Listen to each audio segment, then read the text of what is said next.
The Tom Woods Show, episode 1615. Prepare to set fire to the index card of allowable opinion. Your daily dose of liberty education starts here. The Tom Woods Show. Folks, if you're like me, one of the most demoralizing things is when someone utters the truth and then lamely apologizes. Well, not these folks. I've got a free ebook of stories from heroic professors who told the PC mob to go pound sand. Stories from Jordan Peterson, Michael Rechtenwald, and others. Check it out at againstthemob.com. Hey everybody, Tom Woods here. I have two guests for you today, neither of whom has ever been on the program before, and they are Anthony Davies and James Harrigan. Anthony Davies is an economist at Duquesne University.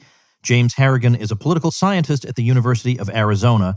Both of them are distinguished fellows at the Foundation for Economic Education.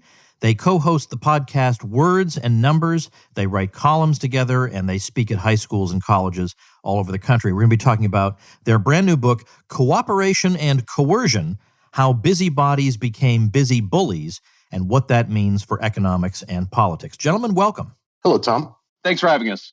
All right. Well, we always need books covering topics like this and written in the way you've written this book, because this is a book that could not be more accessible to the general public. It's not meant for a scholarly audience, although I consider myself to be a scholar, and I certainly benefited by reading it, but it's meant to be readable, and the arguments are meant to be common sense. I wonder, though, this is the kind of book that we could have written 100 years ago, 50 years ago, 10 years ago, because it's so drearily the same, the arguments we're up against. I sometimes think being an economist, for example, must be one of the most depressing jobs, because you go through your whole life, and then on your deathbed in the hospital, the TV news is on, and there's been an earthquake, and the nurse attending to you says, well, at least it'll create jobs. And you just think, oh, was it all in vain? I know. That's exactly right. Yeah, you got to reteach every generation. Right. So what inspired you guys? This started out as a Mythbusters book. It was just a collection of stuff I had put together over years of things that people believed about the economy that were not correct. And so James and I got together. We write lots of op-eds. And I said, look, why don't we mold this thing into a book? And he looked at it and he said, this is horrible. So it needs an underlying theme. So we sat down, we talked about this for years until we finally, once we tripped onto the theme, it made perfect sense and everything all fell together, which is that all human beings everywhere throughout history have always organized themselves according to one of two principles, either cooperation or coercion. And once you understand that, you understand everything else. The trouble is, of course, that's the way I like to explain it, because there's something naturally appealing about the idea that we're cooperating peacefully, that no one's being forced to do anything against his will, and that when you do that, the result is actually a naturally ordered society, and it's really an astonishing phenomenon. And you try to explain it that way because, as I say, you feel like people have to find this appealing, morally appealing, aesthetically appealing even, and what you tend to get in return a lot of times is the idea that you're being naive because you don't understand that in some ways you are being coerced by corporations, so that you're just naive. All you can see is the problems caused by the state, and you can't see the problems caused by these other institutions. Do you have a pithy response to that, either of you? Yeah, of course. I mean, if you are in fact being coerced by a non-government entity, you have every ability to walk away from that relationship. And that keeps everybody in line pretty nicely, actually. Corporations have to serve their customers. When they don't do that to the degree the customers want, customers go find another option. With government authority, there's no such animal, right? You're in and there's no way out. And it is just that simple. Your book is divided into two parts. The first part is how we got here. And you've got sections on the knowledge problem and some other topics there. And I do want you to summarize for me what is kind of situate us in the problem, how we got here. But I wonder, are we taking for granted that the people in political office, maybe at least when they got there, before the public choice incentives took over, are we taking for granted these are good, decent people who just want to improve our living standards and our quality of life? Do we have to assume that, or can we? Because I know that I would even ask Ron Paul this, and I would say, don't you think some of these people just enjoy wielding power over others? And he really wasn't willing to go down that road. He really thought they were genuinely just misguided. They really didn't understand economics. Do you think that's really all it is?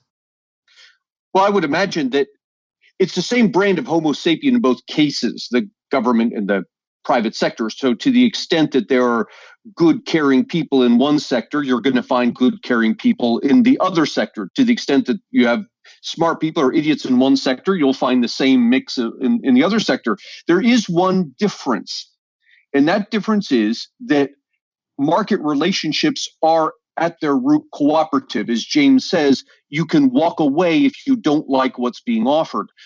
Governmental relationships are by their nature coercive. You cannot walk away. And so when you get a brand of human being, and thankfully there aren't many like this, but when you get a brand of human being who actually wants to seek power for its own sake, who wants to control people, that person is going to be more apt to be drawn to government than he is to be drawn to the private sector, because it's in government rather than the private sector that he can fulfill that need. Can we talk, even though I'm skipping ahead to the very last section of your book, about exactly what we mean by cooperation? Because sometimes when people like you and me think of cooperation, we don't just think of some neighbors came together and they built a park. We think in terms of like the global division of labor as being an extraordinary example of cooperation. But I think it's hard for people to see that because they think, well, there's nobody in charge. Because if I built a park, probably 2 or 3 of us are in charge and we're telling the other neighbors what to do and it all comes together. But there's nobody in charge of the global division of labor. And in fact, there are a lot of competing firms in it. So it doesn't look like cooperation, even though in its fundamental aspect, it really is. Well, it's the fundamental aspect portion of the program that we really want people to think about. So if you can just conceive of an average day in your life, right? You wake up, you go about your business, and what do? You interact with your family, and then you're out probably on the road, at least when the coronavirus has subsided, to go to work, and you drive, and you're dealing with all kinds of people at the store and what have you. And none of those relationships in the course of an average day are really managed by anyone, right? We're on autopilot, so we tend not to appreciate just how much we cooperate on a day-to-day basis, but it really defines the entirety of our lives. Every good part of our life that we tend never to think about is defined by this idea that we're all in this together more or less, and we all have to negotiate with each other in a complicated world. And it comes to be the case that this negotiation, which most people assume has to be covered somewhere, right? Some authority has to dictate how this happens. Actually, it's just second nature. And how do you know this is the case globally? No matter where you go, it's the same kind of answer. You can go to Europe, you can go to South America, you can go to the Middle East. Every place you go, people just kind of slide in to a life involving all the others, and we never give it a second thought. And we're asking, please give it a second thought, because this part of human life is really the interesting part, and it's the part that yields all the greatest of things. It's just a curiosity that we don't think about it enough. One of the places that people get this wrong from the start is in thinking about the economy as a thing. And if you think about the economy as a thing, it's natural that you would think in terms of managing this thing. And if this thing did the following things, we could get more money or more computers or whatever it is. And it's a completely wrong way to think about it. The economy is not a thing. It's an abstract term that we apply to billions of individual interactions between individual human beings. And a lot of these human beings, as they interact, will make mistakes. They'll make choices that are bad for them or bad for their neighbors or whatever it is. But generally speaking, they make decent decisions. And the reason I know that is because typically there's nobody who knows better what decision an individual should make for him or herself than the individual him or herself alone. And so when you think about the economy as it's actually this conglomerate of billions of individual relationships, you realize that it can't be managed. In fact, the only way to attempt to manage it is to enslave each of those billions of people and tell them what they should and should not be doing. And immediately then you can see the problems that are involved. And this is why economists keep saying over and over again, generally speaking, free markets are a much better solution for eradicating poverty than any sort of governmental sort of apparatus. And we should be clear here. That's economists on the left and the right. There's overwhelming agreement in the economist world on this point. And I think that's actually a good transition into discussing another of your sections. And this one's called The War on Nouns. I mean, we've had a lot of back and forth among people about pronouns, but this chapter is on much more fundamental subjects than that, because we have seen the federal government in the United States waging wars on abstractions like poverty, or in some cases something like drugs or terrorism. Or I think it was Jimmy Carter who said that in fighting against high oil prices and oil shortages, this was the moral equivalent of war. And now, even right now with the virus, we're hearing wartime language and wartime powers being seized. That war metaphor is so potent for them. And I mean, that itself is an interesting question. Why is it that declaring a war on something seems to be their first go-to? You know, when we talk about the war against certain common nouns, the thing that creeps out, how do you know when you've won? And I don't think there's a particularly compelling answer to that question. So when we get, for example, Lyndon Johnson declaring war on poverty, when is that going to be over? Reagan comes along decades later and says, we fought a war against poverty. Poverty won. And that might be the only way to look at this sort of thing, because when we shift gears and go to Nixon's war against drugs, which actually Reagan furthered, well, how's that working out for us? Because it seems that that's an unwinnable war. So to the war against terror, how do you know when you've won? And the net effect that these things have is they increase government authority, and people look at these things as necessary exertions of government power over us, given the nature of the problem. Ant and I are asking people to think, maybe there's a better way to look at this, and can we take a break from the language of war and ask instead questions, what do people want? Because you might get radically different approaches if you just ask that question. The thing is never ending. More than that, it transforms over time. We start off with a war on drugs or a war on poverty, and it very quickly becomes instead a war on drug users and a war on poor people, because the abstraction can't be fought, but the manifestations can be. And before you know it, you're in a space in which the government has set itself at odds with its own people. And this is it's only part, there are other factors, but it's part of what contributes to the tension between people and police, citizens and police today in this country. Because we put police in this untenable situation of asking them to enforce laws that a large swath of the population thinks are actually immoral. And another large swath of the population actually doesn't care about that much at all. And yet we're asking the police to enforce these laws. Think about the war on drugs. We're then telling them that this is a war. We're putting them in a war mentality. And of course, the citizens do what comes naturally. They react to that. And they react with negativity toward police, which causes the police to be apprehensive of the citizens, which causes the citizens to be more apprehensive of the police. And you end up in this situation where the government has pitted itself against its very citizens in the name of waging war on an abstraction. And the crime of it all is that we don't even think about it as it's happening. I think they particularly appreciate the war type of language because they can appeal to real life successes they can claim they've had. Like, for example, the United States did win World War II. And what did that involve? That involved bringing together all of society, marshaling all of our physical and ideological resources together, socially and otherwise, economically, toward one single goal, without dissenters. And that's the kind of model I think they want to for example, the New Deal very much had war analogies in it, because the thought was we planned during wartime Why can't we plan during peacetime? And the issue of whether the wars are justified is another matter, but you can understand at least the logic of why you plan during war. But during peacetime, to carry that over, again, I understand also if you were a fascist why you would support this, because you would say during wartime, we put aside our regional differences and all the things that make us different, and we just became Italians.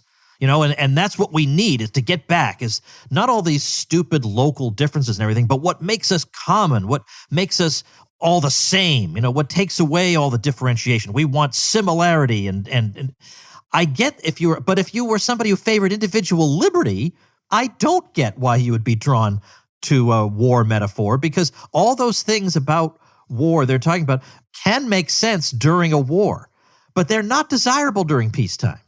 And we can go a step further. Ant and I ran the numbers on this some time ago, so they may be a little off by now, but only a little. If you take the expenditures that we've made in pursuit of these three wars that we're talking about, right? The war on poverty, the war on drugs, the war on terror, it comes to about $24 trillion over time, which is exactly where our national debt sits right now.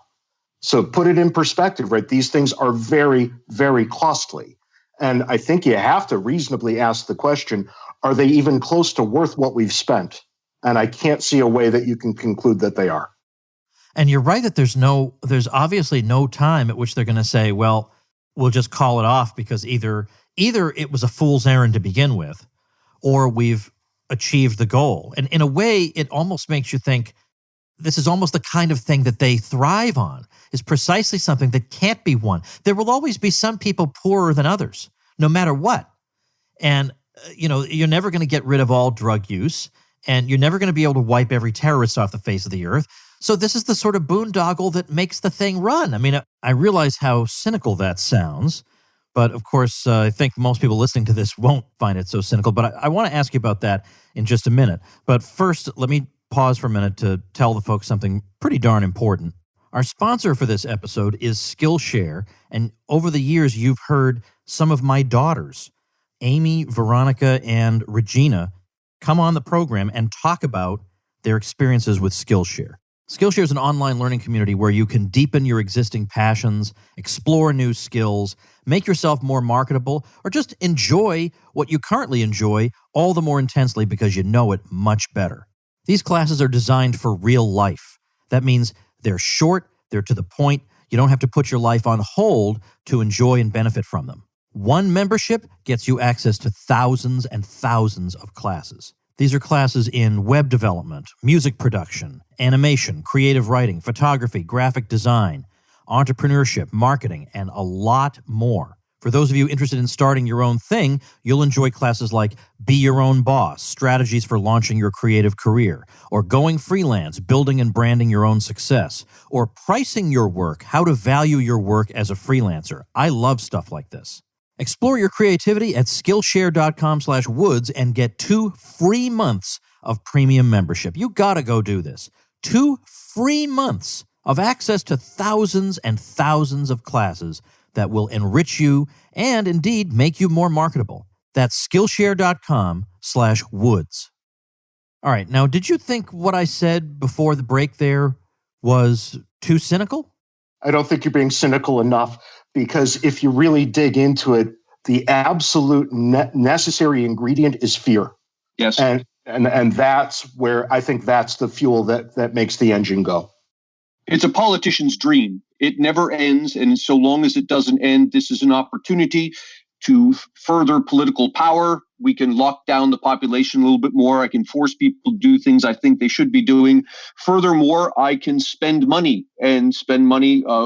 wherever it's needed, but also in terms of paying people who are going to support me, my cronies. What we're doing with these wars is effectively calling for government to spend a tremendous amount of money to no end, except for increasing the power and the ability for politicians to reward cronies. I want to raise an issue that I was glad to see you hit, because I've seen it mentioned a lot, and I haven't, frankly, been sure precisely what the answer is. And that has to do with, in your Busybullies section, the stuff about marijuana, particularly in Colorado. Now, I like that term busybullies, by the way, because a Isn't that busybody, great? yeah, I mean, a busybody can be irritating and, they won't mind their own business, but there's really nothing they can do to hurt you. But when you're a busybody and you have the coercive apparatus of the state, that's a rotten combination. So the argument has been that in the wake of the legalization that there have been problems and that people who favor the legalization have just closed their eyes to the problems. And these problems include public safety, public health, and we have to maybe consider turning back. In fact, Mike Bloomberg, as you'll recall in his ill-fated presidential campaign, had said at one point that legalizing marijuana in these various states was possibly the stupidest thing we've ever done. What do you say to that? Well, the first thing I say to that is, thankfully, Mike Bloomberg is going to spend the rest of this political season at home on his couch. Yeah, that chapter could have been all about him. I mean, he's the worst. It really could have been. And when Ant and I coined the term busy bully, it was in an article we wrote about the soda tax in Philadelphia, where a bunch of people in power got together and decided, well, let's just make soda more expensive so these poor fools out there who want it won't be able to afford it and will then buy less of it. And you start seeing this sort of behavior just about everywhere you look. But as we get to Colorado with marijuana legalization, a batch of funny things happen. Ant and I got to the data on this after legalization, and what we found was that, counter to all claims to the contrary, crime across the board was down in Colorado, down after legalization occurred. And it was down in every single category. And that's a little strange when you think about it, right? What does marijuana legalization, for example, have to do with the murder rate? Near as we can tell, nothing, but the murder rate was nonetheless down. Now, you can make, I think, a pretty strong argument on aesthetic grounds that we don't like the smell of marijuana in our midst. We don't like the people panhandling in the streets, and that seems to have increased since marijuana legalization. The argument you can't make is that somehow Colorado turned into a post-apocalyptic hellscape, which was what was predicted before legalization. Actually, what happened was very predictable. Life went on as normal, and people just went about their business. And now they can smoke marijuana if they so desire. No victims anywhere to be found. It's important to point out that busy bullies particularly are something that you find on both the left and the right. This is not a partisan thing. No. And it occurs with really weird contradictions, because on the right, you'll tend to have people who will profess to believe in individual rights and individual freedoms, and yet want to use the government to force people to worship in a certain way or not in a certain way, or these sorts of things, do away with prostitution, which is clearly antithetical to individual freedom. And then on the other side of the political spectrum, you'll get people on the left who profess to be very interested in promoting diversity, and diversity is very important. Well, it turns out that the reason Michael Bloomberg can't understand why some people want to take drugs is because of diversity. We're all different. We have different tastes, we have different abilities, we have different circumstances. And because of that, a particular decision that is good for Michael Bloomberg, for example, is not necessarily good for somebody else. And if we allow Michael Bloomberg to make decisions for this other person in his role as a busy bully, all it does is destroy the quality of life of this other person. Yeah, it's no surprise that paternalism raises its ugly head generation after generation. And I think you have to see it for what it is. When one group of people says you should not want to live the way you want to live, that's really the problem. Frankly, that's none of anyone's business. But politicians make it their business, and thus busy bullying is born. I guess a lot of people probably can see this and agree, especially when it comes to something they themselves want to do. Well, then they're all up in arms about it. But when they think about other people, right, they think these other people who are beneath me, well, these other people do need to be told what to do, because if they're left to their own devices, they're going to ruin their lives. They're going to be self-destructive. They're going to become drug users who make bad decisions and hurt their families. So yeah, I shouldn't be told that skiing is too dangerous or skydiving is too dangerous. I should be able to make my own choices. But these people over here, well, they surely do need our wise intervention. I think that is part of the reason that this stuff persists. this points exactly to what's been lost in the United States. Being free really requires that you allow everyone to make their own decisions. That's what freedom is. It's the willingness you have to say, okay, do as you will, as long as you don't harm anyone. And the harming of oneself, that's a choice. The harming of others, that's about where we need the coercive apparatus of the state. We have to make sure that people don't harm each other. There's a human dignity question here, and that is if we are to respect each other as being equal human beings, and by equal, I mean equal in human dignity, then as hard as it may be for us, we must acknowledge that we each have the right to destroy our own lives. I'm not advocating that we do that, but that falls under the heading of human dignity. It is my life. I get to choose what I will and will not do with it. And if you're going to honor my ability to choose to do what I will and will not with my life, then de facto, you've got to allow for the possibility that I will make bad choices and I will destroy it. To take that away from me in the name of forcing me to make better choices is to achieve what I consider a lesser good, which is now I'm going to be forced into making better choices at the expense of this much greater harm, which is you have removed my human dignity. I'd like to ask each of you a question about how you came to have this fundamental insight about coercion versus cooperation. Because for me, it was actually sitting in an economics class. I mean, I already was kind of more or less a free market person, but I didn't have any really sound grounding in it, let's say. And then this simple insight of, you have a lot of, you have an industry where profits are going through the roof. And these profits going through the roof attract new entrants into that industry, which means more of that thing that people in society are demanding will now be created. And that is going to bring profits down in that industry. Then there's an industry where they're suffering losses.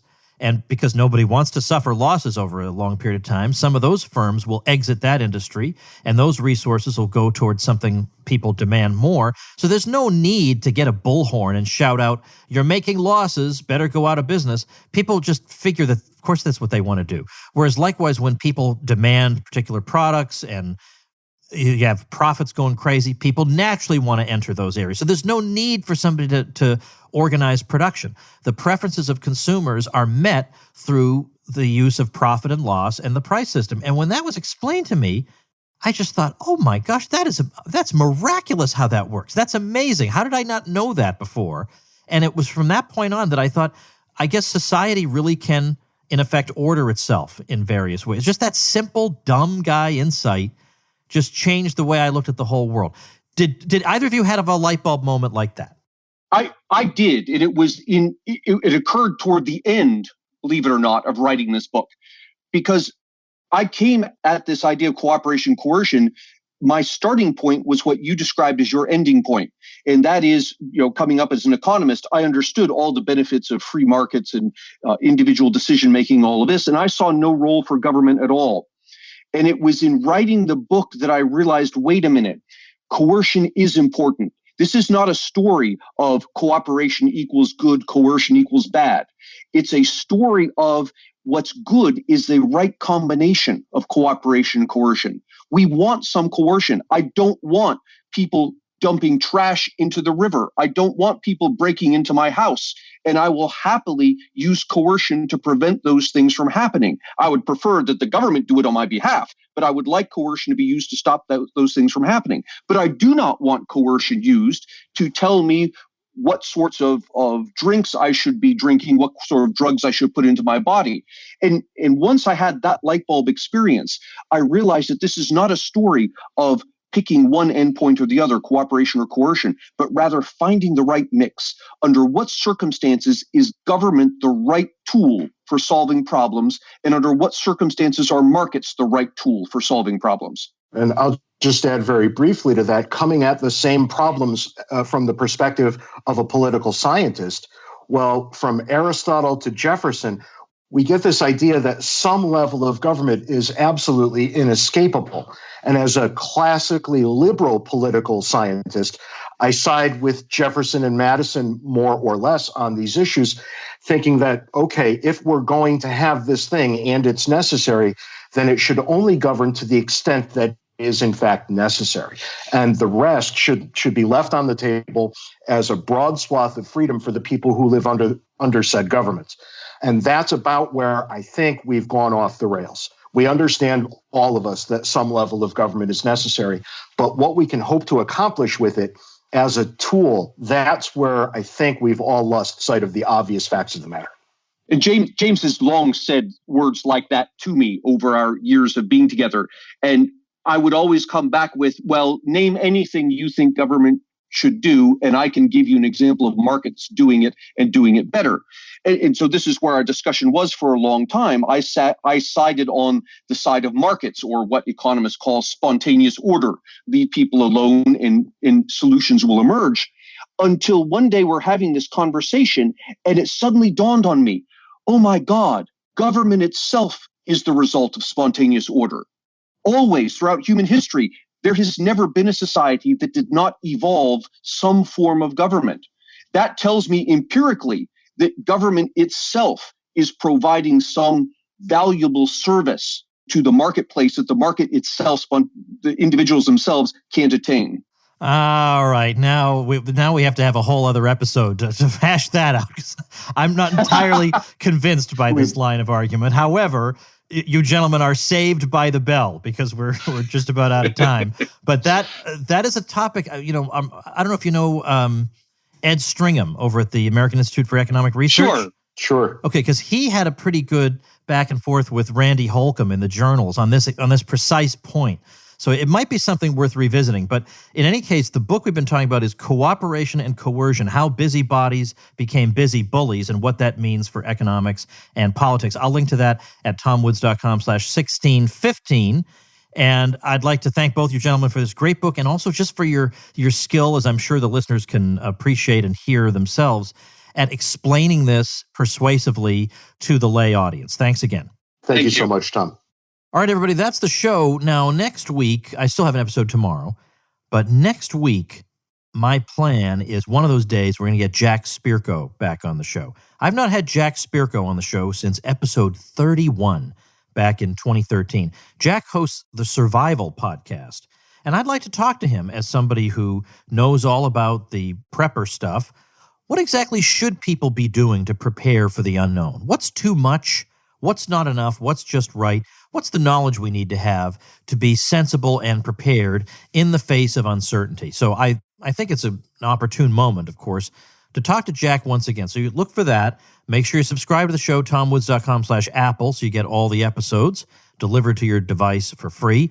And, of course, if you appreciate and enjoy what I'm doing, then I hope you will join me as a supporting listener, because you get membership in the Tom Woods Show Elite, which is a great, great, great discussion group, and I'm in there also. But you get so many goodies. It's just getting ridiculous. I've just added a bunch more goodies over there at supportinglisteners.com. So do go check that out, and I'll see you tomorrow. Become a smarter libertarian in just 30 minutes a day. Visit tomwoods.com to subscribe to the show for free, and we'll see you next time.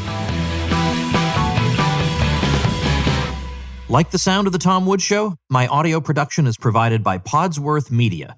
Check them out at podsworth.com.